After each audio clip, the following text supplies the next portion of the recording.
Hello guys, welcome back to my YouTube channel. आज हम मुस्कान के अपकमिंग एपिसोड में देखेंगे कि मंदिर में रौनक मुस्कान का हाथ पकड़ लेता है। फिर रौनक मुस्कान से पूछता है, कहाँ जा रही है आप? इससे पहले कि आप अपनी मम्मा तक पहुँचे, आपके सर जी और हमारे सिंह साहब के पालतू कुत्ते आपको सूंघते सूंघते आप तक पहुँच जाएंगे और आपको हड्डी समझकर आपको निगल जाएंगे और आप समझ भी नहीं पाएंगी। आपके पास केवल बचने का सिर्फ एक ही तरीका है, एक ही रास्ता है। तुमने हमें बहुत घुमाया है ना, अब आप हमारे साथ 7 बार घूमेंगी। फिर इतने में उसी मंदिर में हनुमान भी आ जाता है। फिर रौनक मुस्कान को कहता है, सिंपल वर्ड्स में कहे तो हमारे साथ शादी कर लीजिए। रौनक की बात दूर से खड़े रहकर हनुमान भी सुन लेता है। फिर मुस्कान रौनक को कहती है, ये आप क्या कह रहे हो? फिर रौनक मुस्कान को कहता है, सिंह साहब ने हमें अब तक हाथ क्यों नहीं लगाया जानती है? क्योंकि हमारा नाम उनके नाम के साथ जुड़ा हुआ है। एक बार आपका नाम भी हमारे नाम के साथ जुड़ गया, फिर वो आपको हाथ तक नहीं लगाएंगे, क्योंकि आप घर की बहू बन जाएंगी। इसीलिए आज इसी वक्त, इसी पल, इसी क्षण हमसे शादी कर लीजिए। फिर हनुमंत रौनक को कहता है, आप क्या कह रहे हैं भैया जी? फिर रौनक गुस्से से हनुमंत को कहता है, वही जो तुम सुन रहे हो बे।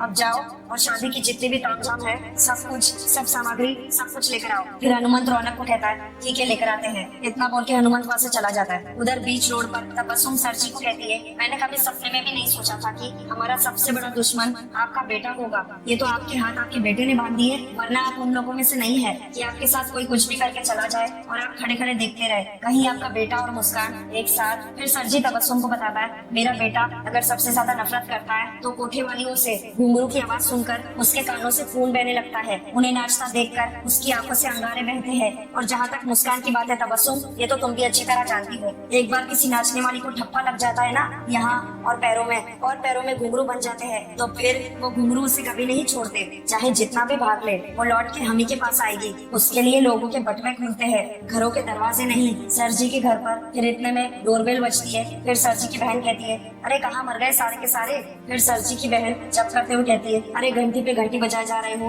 आते हैं खोलते हैं। फिर जैसे ही सर जी की बहन दरवाजा खोलती है, उसके सामने शादी के लिबास में मुस्कान खड़ी होती है और रौनक खड़ा होता है शादी के लिबास में। मुस्कान के गले में मंगलसूत्र होता है और मांग में सिंदूर होता है। फिर सर जी की बहन रौनक से पूछती है, ये सब क्या है? राम जी की कृपा से। फिर रौनक अपनी बुआ को बताता है, ये राम जी की कृपा से वही है जो आप देख रही है बुआ जी। अब आपकी थोड़ी कृपा कीजिए और स्वागत करा दीजिए हमारा और हमारी धर्म पत्नी का शुभ गृह प्रवेश। फिर सर जी की बहन चौंकते हुए कहती है, शुभ नहीं अशुभ है, ये अनर्थ है। फिर बुआ जी चिल्लाते हुए कहती है, तीरथ मेरे भाई तीरथ, ये देख तेरा बेटा क्या अनर्थ करके आया है। दरवाजे के बाहर रौनक ने मुस्कान का हाथ पकड़ लिया होता है। फिर रौनक मुस्कान का हाथ पकड़ के दहलीज के अंदर चला जाता है, पर मुस्कान नहीं जाती। मुस्कान सुजैन मासी की बात को याद करने लगती है। फिर मुस्कान भी घर की दहलीज के अंदर अपने कदम रख देती है। फिर इतने में एक लड़की आती है और सर जी की बहन से पूछती है, क्या हुआ बुआ जी, इतने लाउड स्पीकर की तरह क्यों चिल्ला रही हो? फिर सर जी की बहन कहती है, तीरथ को बुलाओ ना। फिर वो लड़की सर जी की बहन को कहती है, पापा नहा रहे हैं, अब बीच में से तो ऐसे आ नहीं सकते, क्या इमरजेंसी हो गई है? फिर जैसे ही वो लड़की और वो लड़का पीछे देखते हैं, दोनों ही चौंक जाते हैं। वो सामने ये देखते हैं कि मुस्कान के रौनक ने शादी कर ली है। फिर वो लड़की चौंकते हुए कहती है, ये तो सचमुच इमरजेंसी है। फिर रौनक अपनी बहन को कहता है, लव यू दी, ये इमरजेंसी नहीं अर्जेंसी है। वो क्या है कि बुआ तो नीचे आ गई, क्यों आप ही करवा दीजिए स्वागत, फिर हमारा शुभ गृह प्रवेश। फिर इतने में गायत्री कहती है सीढ़ियों से आते हुए, अरे क्यों इतना शोर मच रहा है, क्या हुआ? फिर जैसे ही रौनक अपनी माँ को देखता है, वो टेंशन में आ जाता है, वो भावुक हो जाता है। फिर जैसे ही गायत्री की नजर रौनक पर जाती है तो वो दंग रह जाती है। गायत्री हैरानी से मुस्कान की तरफ देखने लगती है। फिर गायत्री सीढ़ियों से उतर के रौनक के सामने आती है। रौनक हकलाते हुए कहता है, माँ माँ माँ। इतना बोल के रौनक अपनी माँ के गले लग जाता है। कब आई? अरे हमसे कहती हम बारात लेकर आते स्वागत करते, बताया भी नहीं। इस बार हम अकेले नहीं आए हैं आपका स्वागत करने, साथ में इधर आइए। फिर रौनक मुस्कान को बताता है, ये हमारी देवी समान माँ है। फिर रौनक अपनी माँ को बताता है मुस्कान के बारे में, और ये मुस्कान रौनक की वाइफ। फिर रौनक अपनी माँ को कहता है, टिप टॉप लग रही है ना माँ? फिर रौनक मुस्कान को कहता है, अरे पैर छू के आशीर्वाद लो। अरे नहीं, माँ बहुत आशीर्वाद देती है। वो क्या है कि एक पल के लिए समुद्र में पानी कम हो सकता है, माँ का आशीर्वाद कभी कम नहीं होगा। रौनक की माँ हैरानी से देख रही होती है मुस्कान और रौनक की तरफ। मुस्कान रौनक के कहने पर रौनक की माँ का आशीर्वाद लेने लगती है, पर रौनक की माँ पीछे हट जाती है बिना आशीर्वाद दिए ही। फिर इतने में सीढ़ियों से तीरथ सिंह उतरता हुआ आता है। फिर तीरथ खुद से ही कहता है, इतना चिल्ला क्यों रही है इसने आपको? फिर तीरथ तीरथ जैसे ही सामने देखता है वो हैरान हो जाता है। फिर सरजी की बहन सरजी को कहती है अब तू ही आके देख ले। रौनक गुस्से से अपने बाप तीरथ सिंह की तरफ देख रहा होता है। फिर इतने में रौनक अपनी माँ गायत्री को पूछता है क्या हुआ माँ, आप आशीर्वाद नहीं देंगी मुस्कान आपके घर की। फिर इतने में गायत्री रौनक को गुस्से से थप्पड़ लगा देती है। फिर गायत्री गुस्से से रौनक को कहती है इनको क्या देख रहा है, पीछे दरवाजे पे देख और उल्टे पाँव दोनों वापस चले जाओ यहाँ से। फिर रौनक अपनी माँ को कहता है लेकिन माँ। फिर गायत्री गुस्से से रौनक को कहती है मैंने क्या कहा, निकल जाओ अभी। फिर बुआ जी तीरथ को कहती है तू ही कुछ करना राम जी की कृपा से। फिर तीरथ और सर जी अपनी बहन को कहता है जो करना है कर रही है ना गायत्री। फिर गायत्री गुस्से से अपने बेटे रौनक को कहती है खड़े क्यों हो, निकलो। जब तू इतना बड़ा कदम उठाने से पहले नहीं सोच सकता अपनी माँ के बारे में तो माँ भी दिल पर पत्थर रखकर तुझे इस घर से निकाल सकती है, चला जा भी। फिर रौनक अपनी माँ को कहता है ठीक है हम चले जाएंगे अभी। अरे घर क्या, हम तो आपके लिए दुनिया छोड़ सकते हैं माँ। ये जो हमने किया ये हमने आपको मन में रख के किया है, ऐसी बात नहीं थी कि आप हमारे मन में नहीं थी, मतलब हमने सोचकर नहीं किया आपको। माँ क्या है कि आप ही तो कहती है ना कि प्यार से बड़ा और कुछ नहीं होता। अरे बेचारी के साथ अनर्थ होने वाला था, इसके घर वाले मतलब इसे दूर भेज रहे थे किसी अनजान व्यक्ति के साथ जो इससे उम्र में बड़ा था। अब आप ही बताइए हमने कुछ गलत किया क्या, हमने रक्षा की इसकी, हमारे पास और कोई रास्ता ही नहीं बचा था बंधन में बंधने के अलावा। क्या करते माँ, आप ही बताइए माँ। आप ही तो कहती है ना कि प्यार में कुछ गलत नहीं होता है, ये आपने ही हमें सीख दी है, तो कहिए ना क्या गलत किया है हमने। नहीं अगर आप कह रही है कि हमने गलत किया तो हम चले जाते हैं, बट माँ हमारे पास और कोई रास्ता नहीं बचा था, इसको नहीं बचाते तो बेचारी कहाँ जाती। फिर इतने में रौनक की बहन रौनक को कहती है रौनक मेरे भाई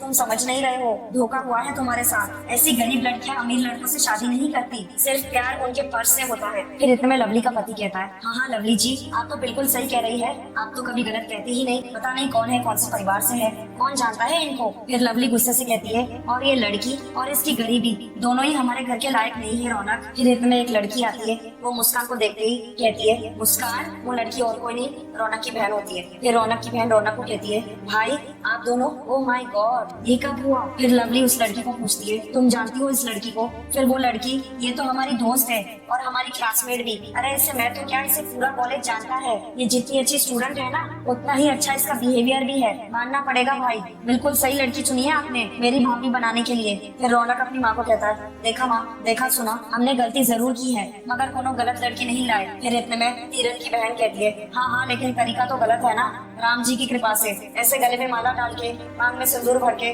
शादी नहीं होती, टॉपर है इतना तो मालूम ही होगा उसे। फिर रौनक अपनी बुआ को कहता है हाँ जानती है बुआ जी, और राम जी की कृपा से अगर हम किसी को अपने मन से मान लेना तो वो प्रेम का रिश्ता शादी के रिश्ते के बराबर होता है, शायद आप नहीं जानती। फिर रौनक भावुक होकर अपनी माँ गायत्री को कहता है देखिए माँ मान जाइए ना माँ, हम इनसे बहुत प्यार करते हैं और मन से हमने मान लिया है तो हो गया ना शादी का रिश्ता, मतलब बराबर, मान जाइए ना माँ। माँ हम जानते हैं आज नहीं तो कल आप हमारा साथ देगी। फिर गायत्री रौनक को कहती है पीछे हटो, दरवाजे के बाहर जाओ दोनों। फिर रौनक हाथ जोड़ते हुए अपनी माँ को कहता है माँ हम आपके बच्चे हैं माँ। फिर गायत्री गुस्से से रौनक को कहती है पीछे रौनक दरवाजे के बाहर। फिर रौनक गुस्से से मुस्कान को कहता है चुप क्यों हो, तुम भी कुछ कहो ना, चुपचाप खड़ी हो, अरे कहो ना कुछ, कहो ना कि तुम भी हमसे प्यार करती हो। फिर रौनक अपनी माँ को कहता है माँ ये हमसे बहुत प्यार करती है, शर्मा रही है। फिर गायत्री गुस्से से रौनक को कहती है रौनक दरवाजे के बाहर जाओ। फिर रौनक मुस्कान को कहता है तुम कुछ बोल क्यों नहीं रही हो, ये सब अपने ही लोग हैं, शर्माओ मत, ये सब अपने ही लोग हैं, बोलो ना। रौनक गुस्से से अपने बाप की तरफ देखने लगता है। फिर तीरथ अपने मन में कहता है मछुआ तुम क्या सोचते हो, ये दाव खेलकर तुम हमें मात दे दोगे, या तो गायत्री जी ने बाजी ही बदल दी। गायत्री गुस्से से चिल्लाते हुए कहती है रौनक और मुस्कान को मैंने कहा बाहर जाओ। रौनक और मुस्कान दरवाजे के बाहर जाकर खड़े हो जाते हैं। ये देखकर तीरथ और बुआ दोनों ही बहुत खुश होते हैं। फिर रौनक कहता है ठीक है अब चाहे कोई खुश रहे या मरे इस शादी से, ठीक है मुस्कान कोई बात नहीं, जब माँ ने हमें स्वीकारा नहीं है तो किसी और से क्या उम्मीद कर सकते हैं। फिर रौनक अपनी माँ को कहता है ठीक है माँ आप सही है और हम गलत है। फिर रौनक मुस्कान को कहता है हम कहीं और चलते हैं, इस घर में अब हमारी कोई जगह नहीं है, चलो मुस्कान। रौनक और मुस्कान जैसे ही जाने लगते हैं गायत्री पीछे से आवाज देती है रुको।